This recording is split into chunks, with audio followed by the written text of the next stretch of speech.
Good afternoon, everyone, and welcome back to my YouTube channel. I'm going to be showing you how to go about generating a property report using your RMB FNB app. This comes off of the back of a thread I saw on Twitter where people were discussing where not to buy in Gauteng.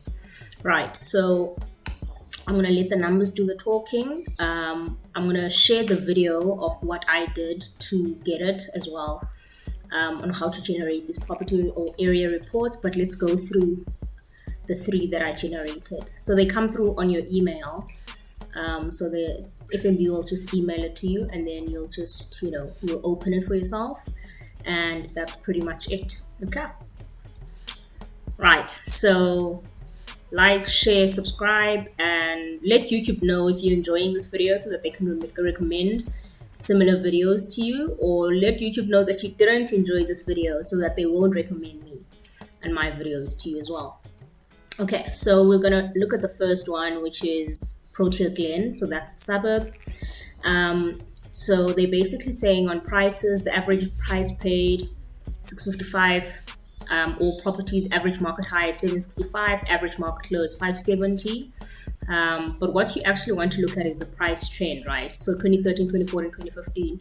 So the reason that everyone's always saying that property is an investment is because of this upward sloping, price trend, which is basically saying if you bought in 2013, you're just paying off your bond, you didn't make any modifications to your home. This is what you sort of expect in the market to, let's say the average price you paid 250. Without any modifications to your home, you could earn about 600 in the market currently, right, for that property. So that's what you can sort of infer in here. Obviously, there's a lot of T's and C's apply. For instance, this is speaking to current property, and unless there are new developments in the area, you can sort of say, okay, my 250 can sort of go to that. But it's always nice to buy in areas where there are not any more developments. That allows for shortage of supply, which obviously with normal demand, there doesn't need to be a peak in demand, but with normal demand and the shortage of supply, that also presses the housing prices to sort of go up. So this is a nice trend. What you're basically seeing is they're showing the average price, and then they're showing the 75th percentile, and then they're also showing the 25th percentile at the dark green. So 75th percentile is sort of the top, quarter, right? So the higher priced quarter of the houses. So that would typically be maybe your house with a double garage, maybe your house with a double story. I've seen Protea Glen, they've got beautiful properties down there.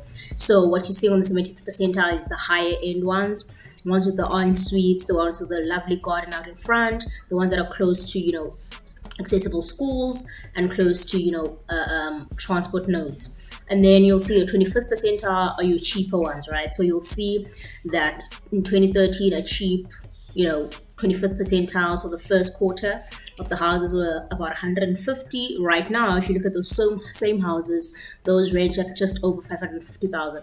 So how you read that is, let's say that's just a regular 2-bedroom, aina fence, aina stop nonsense. It doesn't have an ensuite. It still has the bathroom outside. So that's typically how you can think of the 25th percentile, and how you can think of the, the 75th percentile, which is the higher end one. And then everything in the middle, you'll just look at the average price for that, right? Okay. So it basically just looks at I don't want to say outliers, but the range that isn't within, the 50%, because the 50% is covered by, the average price, and then everything to the left and to the right of that is what you're seeing in the yellow and then the dark green, right? But this is all properties. Let's see if there's a better breakdown. So for Protea Glen, they're showing us that majority is about 2-bedroom, which is the 57%. You've got a few that are 3-bedroom at 42, and then you've got 6-bedroom, which is less than 1%, 4%, and then you've got 5-bedroom, which are also less than 1%, 4-bedroom at 1%, right? And then building size, 87% of them are 10 to 100 square meters, which is, to be expected. And then you've got 12%, which are 100 to 200 square meters. And then in terms of stand size, you've got 96% of them, 200, 500 square meters. Well, for full title, those make sense, right? Those stats make sense. And then for sectional titles, mostly 2 bedroom, you've got about 20% or 1/5 of those, which are, the 3 bedrooms. And then, the unit size is also 10 to 100 square meters. Sectional titles are small, so that shouldn't come as a surprise to us. And then you've only got about 4%, that's 100 to 200 square meters. We're expecting that.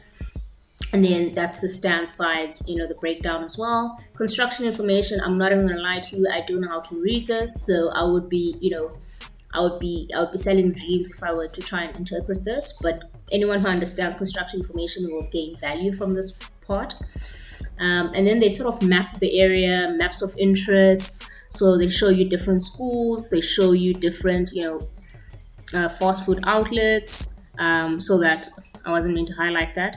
They show you public amenities, so they show you the clinic, they show you the Virgin Active. Where's the Virgin Active? That's actually interesting for me. KDL, so there's the Virgin Active. Okay, that's nice. Sort of a nice layout of the area. And then ages of recent buyers and sellers. So this is quite important because what you want to do is you want to have a nice distribution of, age as neighbors or as people in your area, in your neighborhood, because the older people speak to a quiet area. It also speaks to this is a good area to live in your old age. So when you're moving from your 30s to your 40s to your 50s, you see yourself, staying in that area because they have stayed.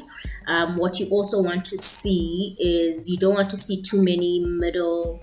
So in your 30s to 40s, you don't want to see a lot of people selling there. And not a lot of them buying, because typically 30 plus is the range when a lot of young people start buying homes. So you don't want to see more sales than buys in that area for that age group. And then the young ones, 20 to 26, we don't typically see a lot of buyers in this market or in this area. For South Africa, because we've got a high unemployment rate for the youth. So like I said, a lot of people find themselves more established in their 30s. That's when they start buying. You also don't want to see your older people selling a lot, right? Because it means they're staying in the area for a long time and maybe they're seeing something that you don't know of and they're sort of fleeing, right? So capital flight. So this is a nice distribution. So recent buyers spike in the 30s as to be expected. Recent sellers also over there. So these are typically people who maybe bought in their late 20s. They were fortunate enough to have those funds and that capital at the bank and that, to buy, and they're selling, but obviously buyers are more, also high buyers. And then you'll see a few people buying in their 50s, which means it's a nice quiet area. You can establish yourself as an old person. It also speaks to safety, right? Because older people are more vulnerable. So that's also something to consider. So that's how I would read that. And then area characteristics. So we know Protea Glen is mostly freestanding, but what is mostly, right? So let's not speak loosely, let's let the math talk. So 97% are full title and about 3% are sectional title, which makes sense. And then years of construction, 2000 to 2009, we saw a spike in construction. And then in the earlier years, or in the later years, we also saw some construction, especially the sectional titles popping in over there. And then area lifestyle characteristics. So they're basically saying 2% of properties with burglar alarms, 99 with walling or stop nonsense, 96 with security gates, 6% with domestic quarters. So time period of the last 2 years, that's quite nice. So it's more recent data, and 0% of properties with swimming pools. Okay. That doesn't mean zero as in no one has a swimming pool. It means in the greater scheme of things. So if there's 1 million apartments in Soweto and one person has a swimming pool, they're not going to show up. So it's going to be 0 point something percent. So let's just be mindful of that. And then the national pricing realism. Average time on the market is about 11.1. Sellers have to drop the asking price 87%. Average drop in asking price 9%. So this is a nice guide if you're looking at buying. It's basically saying if the property is listed at 1 million, it's typically going to be there for about 3 weeks. There's an 87% probability that the person who's listing is going to reduce their price. And when you make the offer on a 1 million rand property, start at about 900,000, which is the 9 or 10% drop. That is to be expected. So if it's listed at 1 million, don't go in at 1 million, especially if it's been on the market for three. Is this weeks? 11 weeks? What's 11 weeks? Is that 3 months? Yeah, especially if it's on the market for 3 months. Typically go in at a 10% discount. That's kind of actually where you can land at. You can start at maybe at 20%, and then 9% discount is what you can expect, right, for the area.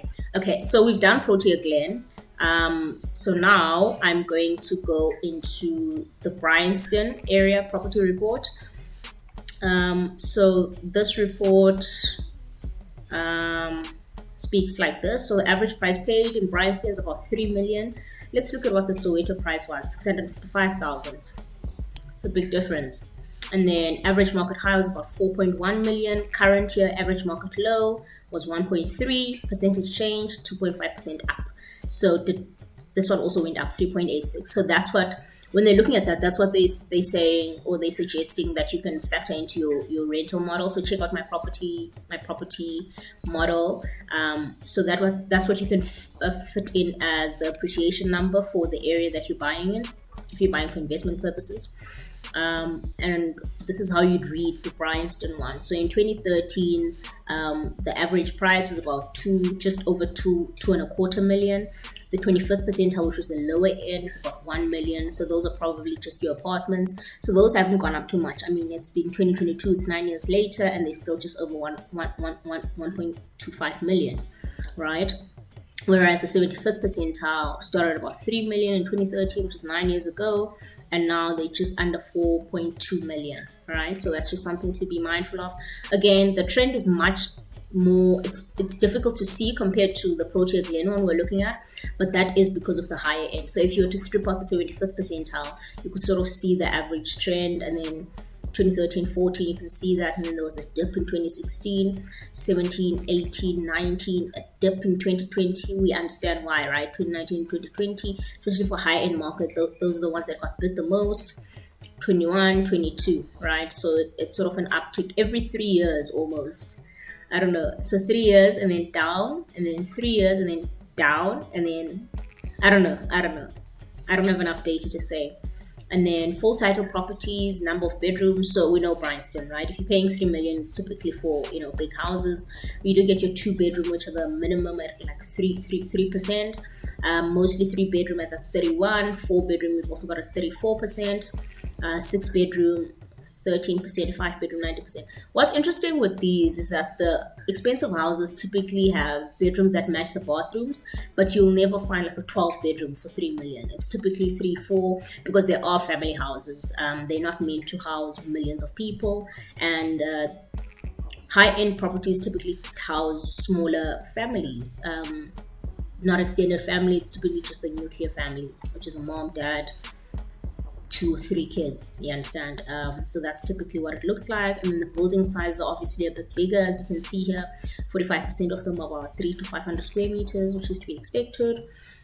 And then you've got 27% in the 500,000 square meters. So those are rare. Those are the double plots, right? But there's quite a lot of them in the Bryanston area. And then the stand itself, there's the breakdown of the size. And then when you look at the sectional title, obviously 2-bed stays winning. And then you've got a few that are in 3-bedroom, and then obviously you've got the unit size there that we're also looking at. So majority of them is 10 to 100 square meters, which is generous for Bryanston.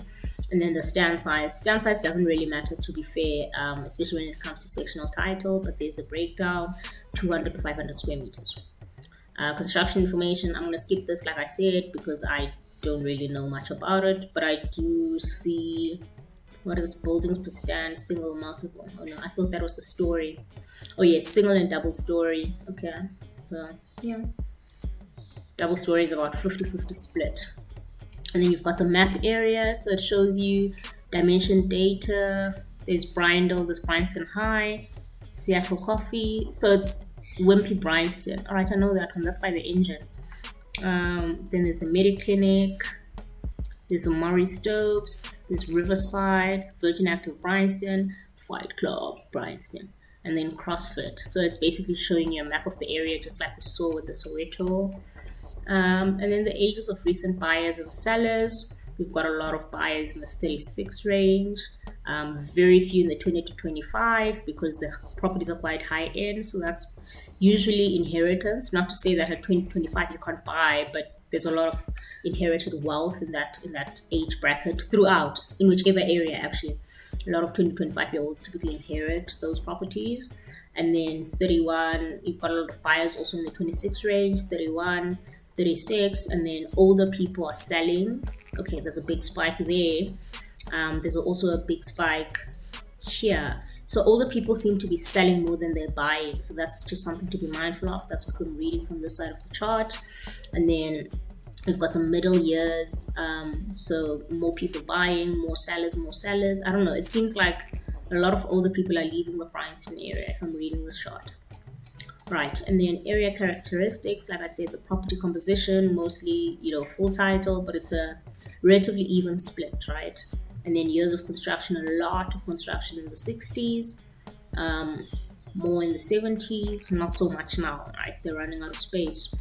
And then area lifestyle characteristics, so 35% of properties with burglar alarms, 98 with, walling, 72 with security gates, 25 with domestic quarters, and then 35 for swimming pools, relative to, I think Soweto had 0 with swimming pools, right? So we're expecting that, right? Bryanston, Soweto, 3 million versus 600,000 as an average price. We can expect more people with a swimming pool there. And then on the national price of realism, it's pretty much the same as the one we read previously.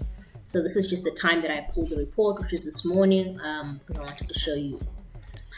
The last one I pulled is Riverside View, which is an area I recently bought in. I shared my property investment journey here, so I'm going to link that video in so that you can check it out as well and how I came up with that.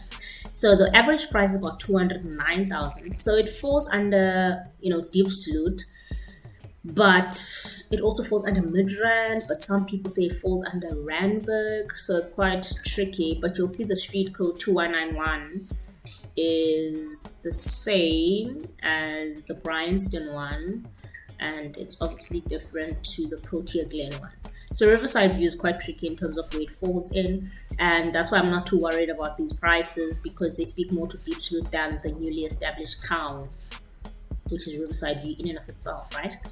So the average price is about 200,000, average market high 195, time period current year, so that's quite recent. Average market low also 195. That means there was one sale. Okay, percentage change went down 20%. Right, so price trend, they only have data from 2015 onwards, so the price is going down. So when we looked at Bryanston and we looked at the price trend, I was saying every 3 years it goes up and then there's a dip, then it goes up, then there's a dip, right, because of COVID. Protea Glen, we sort of saw the same thing. Protea Glen was actually beautifully trended up. That is actually insanely beautiful.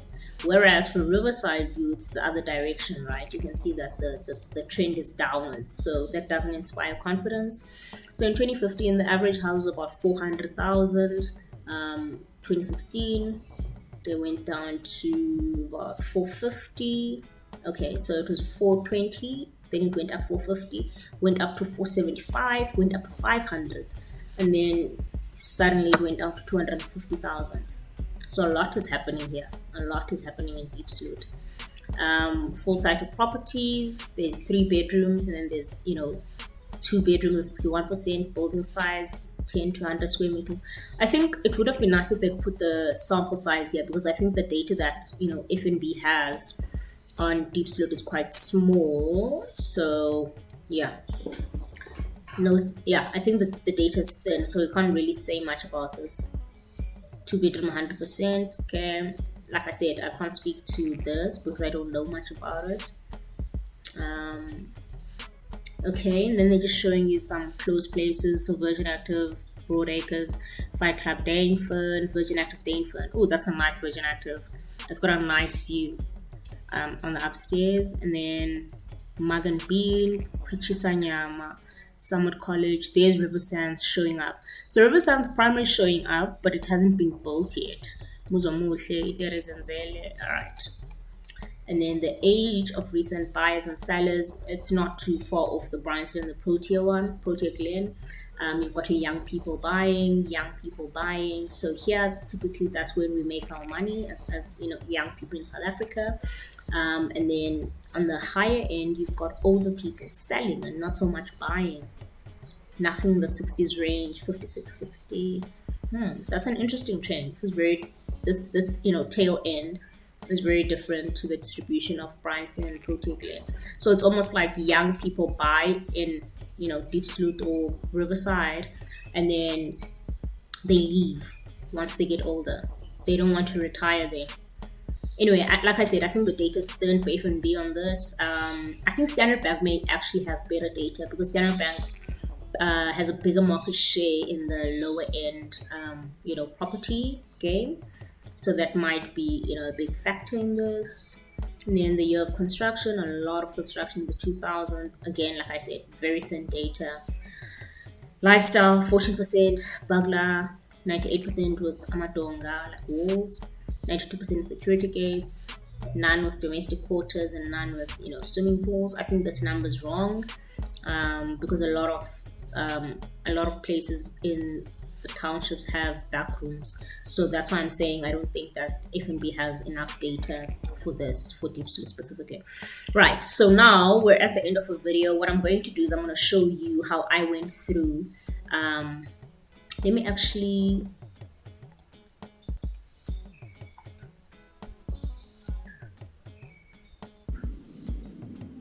Okay, so here's the screen recorder.